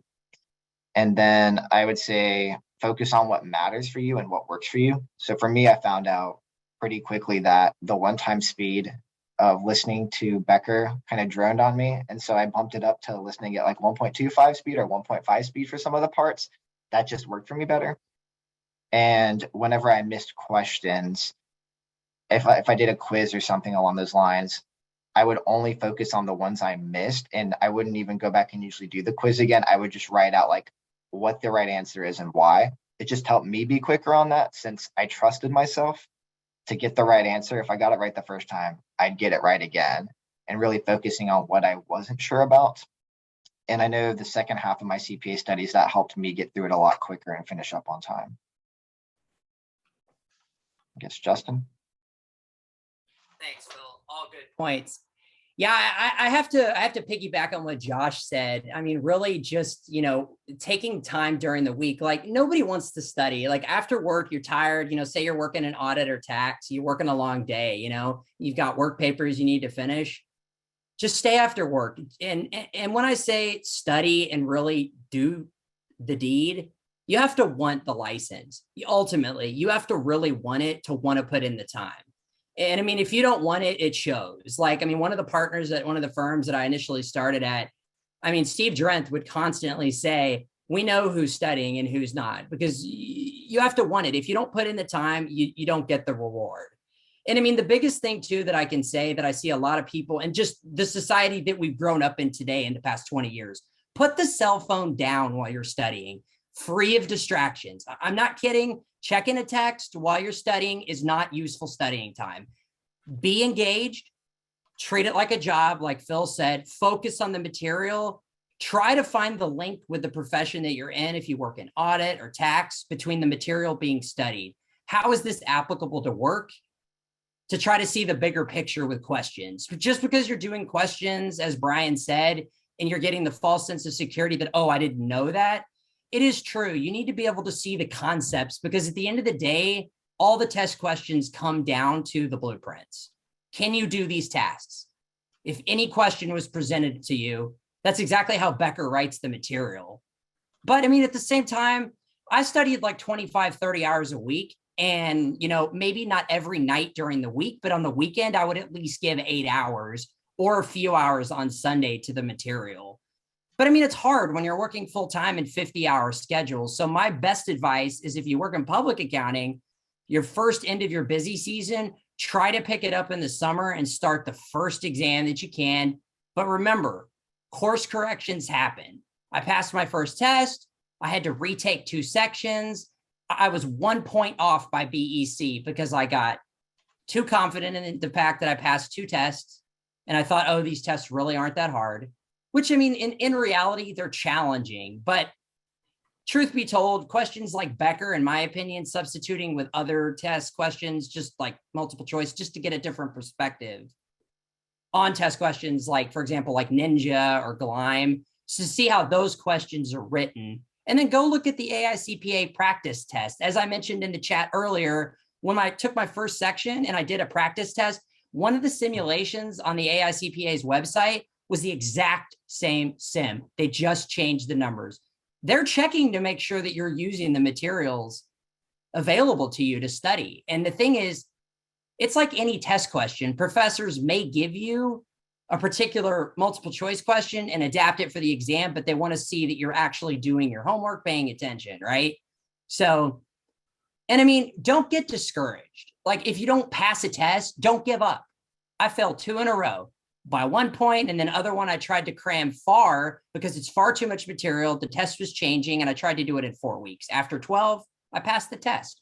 I went from a 65 to an 80.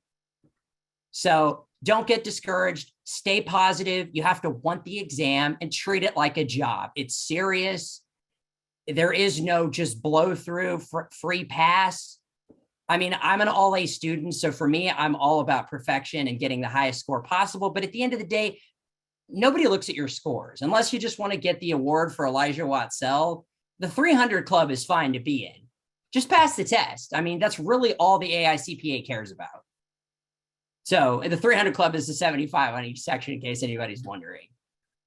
Thank you so much. So we talk a lot about connections, and we do that when you're in an undergrad and when you're in graduate school, and we do that with the society. So can we talk about where you found your best connections when starting your career?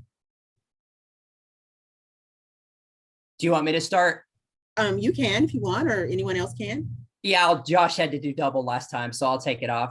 I would say join your local student accounting society. Like, be a part of it, be engaged, like, and get to know people within the Texas CPA Society, partners. Before I graduated college, I already had a job lined up. I had it a year in advance. I was working in my last classes to sit for the CPA, and I had a job a year in advance. Network, get to know your fellow CPAs, be a part of your society, be engaged. If you're here in Houston and you're not a part of our, young professionals committee, and you are coming into the workforce or student auxiliary, you should join. It's highly important. You're going to be with like-minded people who are under the same stress and understand what you're going through. So networking is very important. And, don't say no to networking events, but obviously people understand when you're taking your CPA that, it's hard to get out there all the time. But yeah, that's the best advice that I can give anybody. Yeah, so I'll jump in next.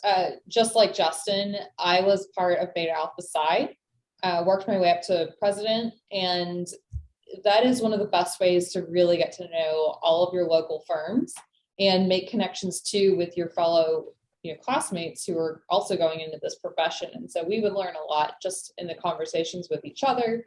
And then, of course, let's face it, you have to decide whether you want to go into like audit or tax and some of those decisions before you've even really had experience in those fields. And so every auditor and tax person, and basically anyone who had accounting background, I would just start asking them all kinds of questions. Tell me about your career. What's the best part of it? What do you hate? What do you love? What made you choose this? And I learned a ton, and that was how I gained confidence. I ended up going with a master's degree in taxation, and obviously down that tax path. But you want to get started out, just meet as many accountants as you possibly can. And that's also, I'm in the Dallas chapter with the TXCPA, and by all means, we're hosting young professionals events, and that's a great way to get to know people and ask questions there too. I can go next. I would, similar comments to everyone else, I was heavily involved in Beta Alpha Psi at University of Houston early on because they have a great chapter established there, and that really helped me understand what is the profession like, whether it was professional meetings with the firms, educational sessions. Like, do you find yourself as someone who's more of audit, tax, public? They had a lot of energy accounting discussion since I'm in Houston. And then I also was a part of the TXCPA Houston Student Auxiliary. I think I saw Carol posted in the chat. Another great thing, if you are in the Houston area, they do workshops, some of them like even more technical, but a lot of panels. And just really as a student, what's beneficial is, one, you want to find like potential job opportunities, which these helped me with. Two, you want to learn about the jobs and what is out there.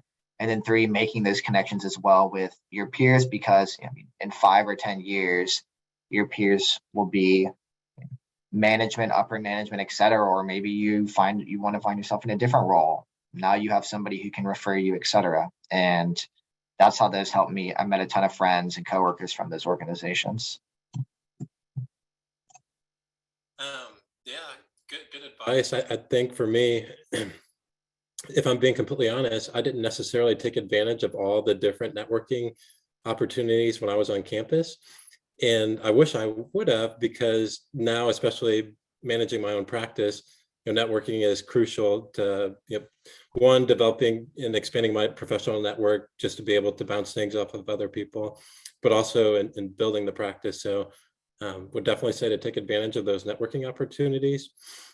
And then I think as far as connections as well, I found some of my most meaningful connections to be, just professors, my advisors. I think one of my professors, who was also my advisor when I was in college, he was definitely critical in encouraging me to choose the accounting path in the first place. And then fast forward 4 years later, when time came for me to graduate and choose between a couple of different jobs, one being industry and another one in public accounting, just was able to give me some really good advice. And I still stay in touch with some of them to this day. So I would definitely, encourage you as well to not overlook your professors and your advisors on campus.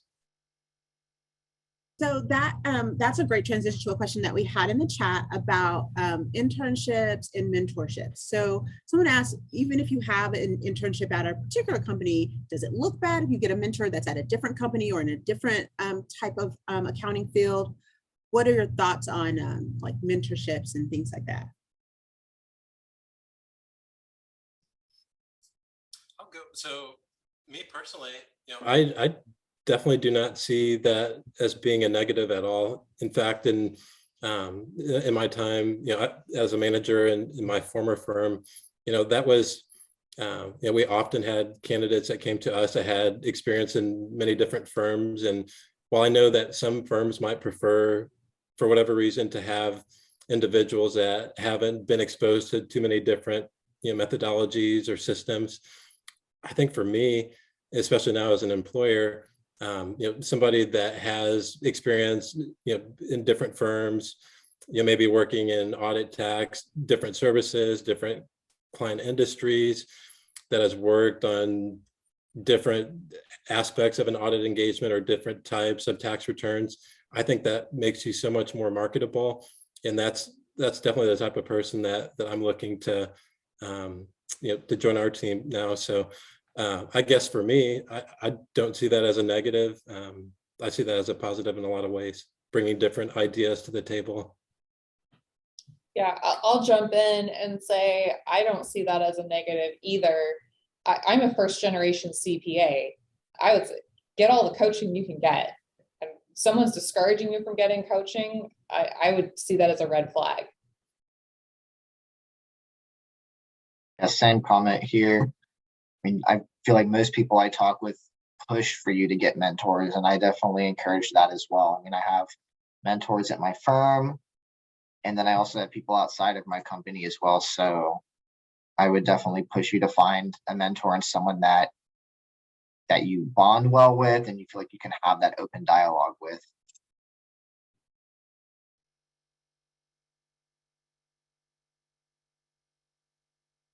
Sorry, I was on mute talking. I agree. I mean, get as many mentors as you can. And I mean, at the same time, constructive criticism that you get from a mentor or just general feedback is key. Take it and use it. Nobody's perfect. You're only going to learn from the experiences that you have and the knowledge that you gain from everybody out there. And I mean, honestly, like if you work in public, if you could find somebody in industry too to be your mentor, that's invaluable, in my opinion. I mean, yeah, I think it's good. It just gives you a different perspective and it helps you serve your clients better in the long run too. All right, so what was the most useful advice that you received while pursuing your CPA? Tanya, you're up first. You can jump in. Okay. I think, I mean, while I was pursuing my CPA, so I guess I'm kind of thinking of that as when I was taking the exams. I think that harken back to my dad's advice, like just don't consider yourself done with this degree program until you have that license. I think that was the best advice I had. Just stay focused and get that part done. It's so well worth it once you pass. I can go next. Yeah, similar to what I said before, you have to make time for what matters. If that's getting your CPA license, then you just do it, right? You just don't give yourself an option to not do it. And then to get there, to make it into like a SMART goal, you do all the other things we've discussed that set you up for success, so you have a plan in place. What helped me, and I know people mentioned like the cell phone thing a few times, like I tried, my willpower is only so limited. I try to remove obstacles and make that less friction. So instead of having my phone in my room, for example, right, it goes in another room. Just set yourself up with as few distractions and have a plan in place and follow that. Good advice. For me, also something that others encouraged me, and I guess I would encourage y'all as well. Just for me, I found I have not encountered somebody within the accounting profession that is 100% set out to achieve their CPA that has not obtained it. And by that, in many ways, I really feel as though the CPA exam is a test or an exercise of perseverance. And so there are a lot of people that set out to do it that end up not, for many different reasons. And not to knock those people, but in those people, I found that the level of perseverance wasn't there.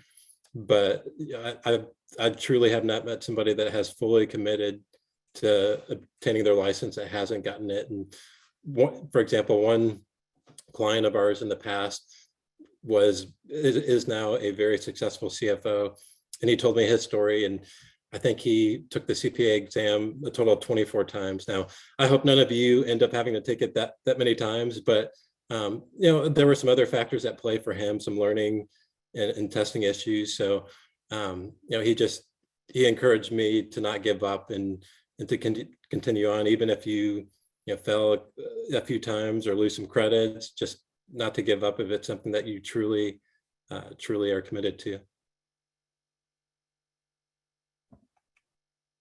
That's a good point, Josh, with folks having to retake it multiple times. I've actually heard that from a few people too. I think the biggest advice that I got, the most useful thing, would probably be, one of the CPAs who was a CFO at one of the companies, and he'd never really gone into the public accounting route. Jeff Smith, he was one of the past president chapters in Corpus. Do it right away. When you finish school, honestly, we're all busy and, we want to have a good time in college. Like, don't get me wrong, right? But when you're in your master's or the last year of your program, you're applying for graduation, you should be doing two things. If you want your CPA, you should be applying for the 5th year scholarship, because even if you don't have financial need, the board pretty much gives it away. Regardless. I don't have any student loans, never did. And I still got money to take the exam, which paid for my Becker. Get in good with your teachers too, on that note, because I got a Becker scholarship for half off from Dr. Schroff. So, she loves to get those away to her students that she loves. So, appreciate your professors and try to learn from them. And the second thing is, do it right away. Do not wait. You should be done already with your application of intent, good to go, approved by the Board of Accountancy. And you should start sitting for the tests after your first busy season, hands down, or just as soon as you possibly can, because I promise you, the longer you wait, new pronouncements are issued. When I went to college, there was no leases on the balance sheet. There was no, the concept of, the 5-step rule of rev rec is different, right? But the whole change with leases was something totally new. I mean, I've tried to work through that with CPE, even with, my current manager who's a CFO, and it's challenging. I mean, you have to constantly commit to learning. And the thing is, an interesting piece of advice that I got from one CFO that told me, I don't have a master's degree in accounting. I have double major accounting and marketing. Is that, this is the same thing that Tanya said, just in a different way. You're not done with the program until you get your CPA. And frankly, my personal opinion, along with one of the CFOs, is that he doesn't think it looks good for people who get a master's degree in accounting.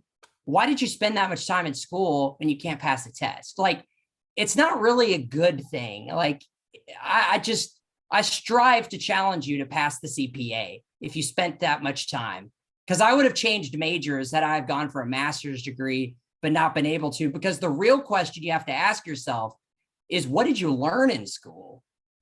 That's the real question. So, but do it ASAP before stuff changes, because I promise you, there are so many things in the pipeline coming down from the board in general. The FASB always likes to change things, so there is nothing static. Well, we're going to end on that note with our panel, and I'd like to thank them so much for taking the time out of their day to feedback and give back to our students and our candidates who are on the pathway to being where you are right now. Thank you again so much for your time today. I really enjoyed learning from you and your experiences. Feel free, as the panel, if you'd like to connect with our students, to drop your LinkedIn, and they'll connect with you on LinkedIn, and we'll make sure they get a copy of the chat as well when we post the video.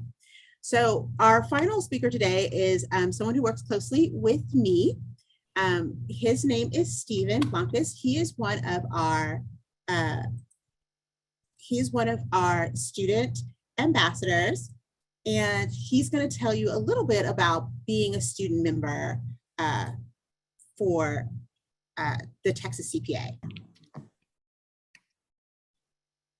Hi everyone. My name is Stephen Blancas, and I'm a junior accounting and data analytics major at St. Mary's University. I also, besides being a student member, I'm also a student ambassador for my university. So first things first, I would like to thank Ms. Hawkins for inviting me to give this talk. I would also like to inform everyone who's not yet a student member that you have your membership automatically given to you as of this moment. And I would like to start by talking about why I decided to join the Texas CPA. So I wanted to connect with like-minded individuals like other accounting majors and those professionals who are actively practicing accounting. I also serve as the vice president of my university's accounting club, and I thought it would be beneficial for our club members to form that relationship with the local chapter here in local Texas CPA chapter in San Antonio. Second, I'll admit this, I'm introverted by nature, and I thought this would be a great opportunity to grow as a person and also as a professional. And I think, I'm really grateful for all the opportunities that the Texas CPA has given me. I've gotten a chance to work on my public speaking skills by being invited to give pitches to students at my university during some of our accounting club meetings. And I got the opportunity to talk to you today. And also have gotten an opportunity to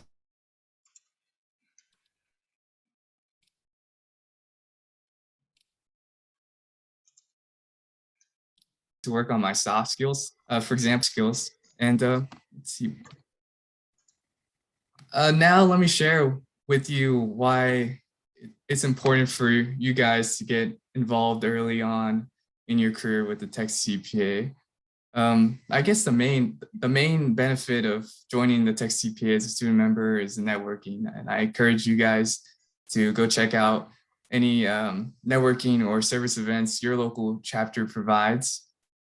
Recently, I had the opportunity to attend the Texas CPA San Antonio chapter annual meeting, and I was amazed by how friendly the professionals that I met And they were willing to give me advice on my career, and they were sharing their experiences that they had during their accounting, I guess, experience. And I was really grateful for that. And I think, like I said, networking is not the only benefit of being a Texas CPA student member. Another benefit is that once you become a member, you can put on your resume. And when you have that on your resume, it shows employers that you're really committed to the profession. And I guess one of the other benefits of being a Texas CPA student member is that you get access to certain scholarships.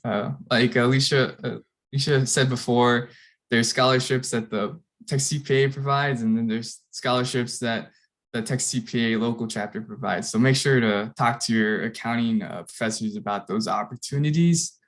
That's it on my part. Thank you guys for attending and giving me a chance to give a quick speech about why you should join as a Texas CPA student member. And I'll leave my LinkedIn in the chat. Thanks.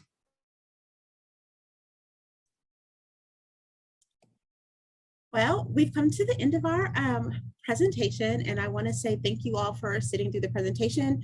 I have saved the chat, and we have recorded this presentation. It will hopefully be online next week for your review, so you can watch it at any time, and we will be researching the questions that did not get answered in the video today. Go ahead, and if you are social media savvy, if you love social media, we are on all of the things except for, I think, like Snapchat and TikTok. So follow us on Twitter, Instagram, Facebook, and LinkedIn. We normally have our Facebook Friday. So if you're really interested in what's going on currently in the industry, you want to join our CEO and her special guests on Fridays to hear what's going on in the accounting profession. So that'll be a very interesting thing for you to do to move forward in your pursuit of the CPA. Thank you again for your time, and we will see you in April for our next big event, which is our Meet the Firms event. Thank you and goodbye.